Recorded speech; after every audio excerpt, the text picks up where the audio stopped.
On January 10, 2024, beneath the Geeta Colony flyover in East Delhi, police found the body of a young man. At first, there was no name, no identification that immediately gave investigators an answer, no simple clue that told them who he was, where he had come from, or who might be waiting for him to come home.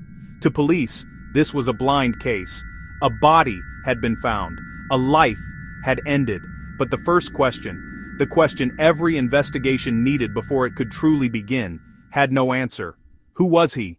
The post-mortem would later reveal that this was not an accident. According to police reports, the young man had been strangled, but even that answer only deepened the mystery, because knowing how someone died is not the same as knowing who they were. And without his identity, investigators were trapped at the very beginning. They could not properly trace his final movements. They could not speak to the right family. They could not examine the right relationships, conflicts, or last known contacts. Before they could find out who killed him, they first had to find out who he was.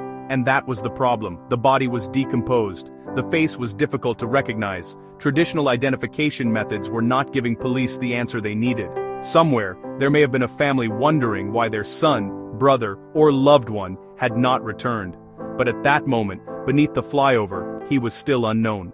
A victim without a name. And then investigators tried something unusual. They turned to artificial intelligence, not to replace detective work, not to magically solve a murder, but to answer one essential question. Could technology help make this man recognizable again? Police used AI to digitally reconstruct the victim's face. Reports say the image was altered to make him appear more lifelike, opening his eyes, restoring features, and changing the background so the photograph could be shared publicly, in a way someone might recognize. It was a careful, strange, and deeply human use of technology, because the goal was not to create evidence. The goal was to give the victim one more chance to be seen, one more chance to be recognized, one more chance for someone to look at that face and say, "I know him."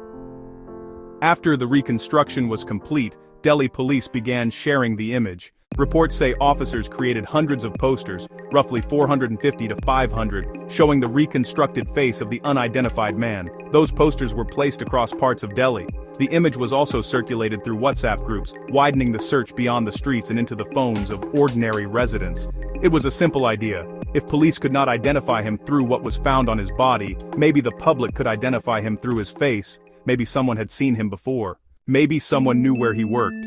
Maybe someone knew where he lived. Maybe someone had been searching for him without knowing that he had already been found.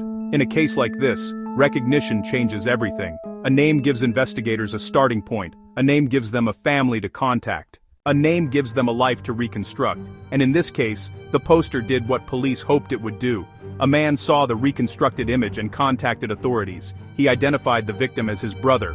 The unidentified man was Hitendra, reportedly 35 years old. And with that, the case changed. Until that moment, investigators had a body, a cause of death, and a location. Now they had a person, they had a brother, they had a family, they had a life that could be traced backward. Where had Hitendra been before he died? Who had he met? Who knew him? Who had reason to harm him? The investigation was no longer floating in the dark. The victim had been given back his name, and once police knew who he was, they could begin looking at the world around him. The identification was the turning point. Before Hitendra was identified, police were investigating a murder with almost no personal map to follow. After he was identified, that changed. Investigators could begin building a timeline. They could look at his relationships. They could examine possible disputes. They could search for the people who may have been connected to his final hours. Reports say the investigation eventually pointed toward a personal dispute. That detail matters because it shifted the case away from a random, unknown killing and towards something more specific. Someone knew him. Someone had a reason. Someone may have believed that what happened under the shadow of the city would stay hidden. But that is not what happened. The AI reconstruction did not solve the case by itself. It did not interview witnesses. It did not make arrests. It did not decide who was guilty. What it did was open the first locked door. It helped police move from an unidentified body to a named victim, and once that happened, traditional investigation could take over. Detectives could follow the leads, they could connect people, they could examine the dispute, they could look for the suspects who had been hidden behind the victim's silence. That is the important part of this case. AI did not replace the investigation. It gave the investigation somewhere to begin. According to reports, the investigation led police to multiple suspects. 3 individuals and a woman were reportedly arrested in connection with the murder. Police said the killing was linked to a dispute. The available reporting does not give us every detail about what happened in those final hours, and we will not invent what is not confirmed. But what is clear is this: the case began with a body police could not identify. It became a murder investigation after the post-mortem showed strangulation. It moved forward when AI helped reconstruct a face, and it broke open when someone recognized that face and gave police the name Hitendra. From there, investigators were able to move from identity to motive, from motive to suspects, and from suspects to arrests. That sequence is what makes this case so important, because for detectives, the hardest part of a case is sometimes not finding the killer first. Sometimes, the first battle is simply finding out who the victim was. In this case, a young man had been stripped of his name by death, decomposition, and circumstance. But police used a new tool to restore the one thing the investigation needed most: recognition. And once Hitendra was recognized, he was no longer just an unidentified body beneath a flyover. He was a person, a brother, a victim, and the center of a murder case that police could finally begin to solve. This is not a story about a machine solving a murder. It is a story about a victim who could not speak, a family who did not know where he was, and investigators who used a new tool to give a nameless man one last chance to be recognized. Artificial intelligence did not replace police work in this case. It did not replace witnesses. It did not replace evidence. It did not replace the long, difficult process of investigation. But it helped answer the question that had stopped everything else from moving forward. Who was he?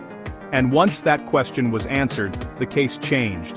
That is where technology can matter most in criminal investigations. Not as a shortcut, not as a substitute for proof, but as a tool that can help investigators find the first thread. In East Delhi, that thread was a face, a reconstructed image, a poster, a brother who looked closely enough to recognize him, and a victim who finally had his name returned. Hitendra. The victim, beneath the Geeta Colony flyover, was no longer unknown. And because of that, the search for justice could begin. This has been CaseBlotter, and tonight, we opened the room on the victim without a name.